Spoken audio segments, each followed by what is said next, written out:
रसूल पाक सल्लल्लाहु ताला अलैहि वसल्लम ने पता है रोज़ेदार की फजीलत क्या बयान फरमाई।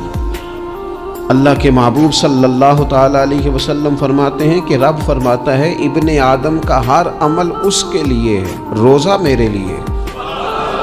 और फरमाया मैं खुद जज़ा दूंगा रोज़े की, मैं खुद जज़ा दूंगा रोज़े की। और हुजूर फरमाते हैं रोज़ा ढाल है, जो शख्स रोज़ादार हो वो बेहूदगी से, फुहश गोई से इज्तनाब करे।